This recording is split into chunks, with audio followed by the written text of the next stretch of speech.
كأس العالم اللي كل شي كيهلل بها دابا وفرحان حيت غننظموها، راه ما غتكونش فيها الخير علينا، بل بالعكس غتزيد تهزمنا وتخرج علينا.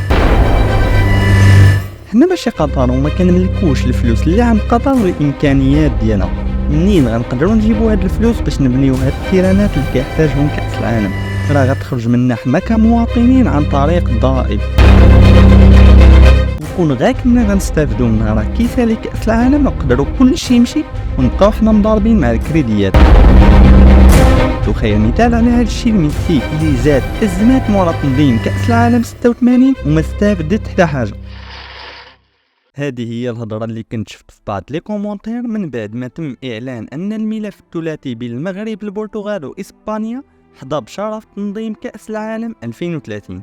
فقبل ما نعرفوا هاد الهضره واش صحيحه ولا لا، وشنو هما النقاط والمميزات اللي غيخليو مونديال 2030 استثنائي بكل ما تحمل الكلمه من معنى وما يمكنش تدوز شي نسخه بحاله، ما تنساوش تابوناو في القناه، جيم وكومنتير الى عجبكم الموضوع.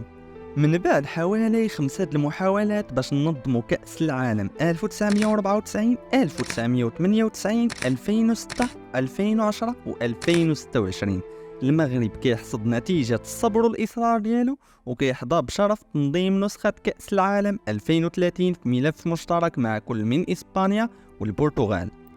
اللي ما عارفينش معظم المغاربة هو أن المغرب كان السبب الرئيسي في أن هذا الملف يربح شرف التنظيم. فبالرغم من أن الملف قبل كونه الملف الوحيد المترشح أمام الفيفا، لكن قبل من هذا الشيء كان المغرب ضامن تقريبا جميع أصوات القارة الإفريقية والآسيوية، تقريبا 40% من الأصوات أمام الفيفا. وهذا الشيء بفضل السياسة الخارجية ديالو اللي كتخليه كيبني علاقات مزيانة مع جميع بلدان العالم ويتلقى الدعم ديالهم في أي حاجة كان فيها المغرب طرف. نسخة 2030 ما غتكونش فقط بين المغرب وإسبانيا والبرتغال، لكن بمناسبة مرور 100 عام على انطلاقة المونديال غيتلعبوا المباريات الأولى ديال كل من الباراغواي، أوروغواي، أرجنتين في بلدانهم بعيدا على الدول المستضيفة، بمعنى أن المونديال غيتلعب في 6 ديال الدول، الشيء اللي كيخليه كيستحق لقب النسخة الاستثنائية. المغاربة مقبلين على سنوات اللي غتغير المغرب بشكل كلي وغتزيد الإشعاع ديال المملكة وتزيد تقوي فرصتنا باش نصبحوا من الدول المتقدمة ونخرجوا من قوقعة الدول النامية.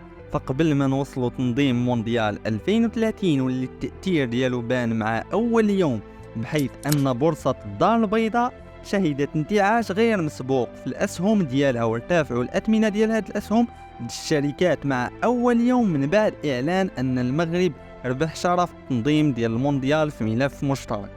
فاحنا قبل من مونديال 2030 غننظموا كأس إفريقيا 2025 وبنسبة كبيرة كأس العالم للأندية نسخة 2029. هاد 3 ديال الأحداث غتزيد تعزز من مكانة المغرب كوجهة رياضية عالمية وتزيد تبين المغرب أكثر للأجانب، بحيث من المتوقع يزور المغرب 20 مليون زائر. واش عرفتي قيمة هذا الرقم؟ من نصف سكان المغرب حاليا يتزاد علينا من هنا ل10 سنوات القادمة. حسب التوقعات عائدات السياحة الرياضية من هذه الأحداث توصل تقريبا 10 مليار دولار وغتخلق تقريبا 500 ألف فرصة شغل عمل مؤقتة. كما أن هذه الأحداث غتزيد سرعة التقدم في الاستثمار بالبنية التحتية واللي ديجا حنا بادين هاد الشونطية وغتختصر علينا وقت أكثر. يعني داكشي اللي نقدروا نديروه في 20 عام نقدروا بفضل هاد الأحداث نقادوه في 8 سنين فقط.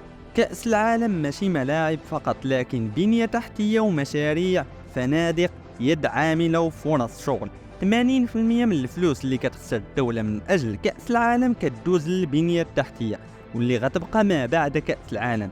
بمعنى هذه فرصة لتوفير أرضية خصبة وجذب المستثمرين مستقبلا، وهذا هو الربح الحقيقي من كأس العالم. من المتوقع أيضا أن هذه الأحداث تزيد الناتج المحلي الإجمالي للمغرب بنسبة 2% وتخلق لنا 100 ألف فرصة شغل دائمة، يعني ما بعد كأس العالم. بالنسبة لنا فهذه فرصة باش نختصروا الوقت ونزيدوا بالبلاد القدام، خصوصا أن المغرب عنده توجه صناعي واضح وهدفه يجذب أكبر عدد من المستثمرين للتوجه والاستقرار بالمملكة. المستثمرين باش يجيو كيحتاجوا فقط يد عاملة مؤهلة ولله الحمد موجودة، وبنية تحتية ذات جودة، وهذه بالذات اللي حنا على ودها خاص ننظموا كأس العالم. بمعنى أن أي درهم خسرناه اليوم فهو غيكون ربح مضاعف لغد. نتمناو فقط التيسير والتوفيق. بالنسبة لكم كيفاش تقدروا تستغلوا هاد كأس العالم وتختصروا الوقت نحو تحقيق أهدافكم؟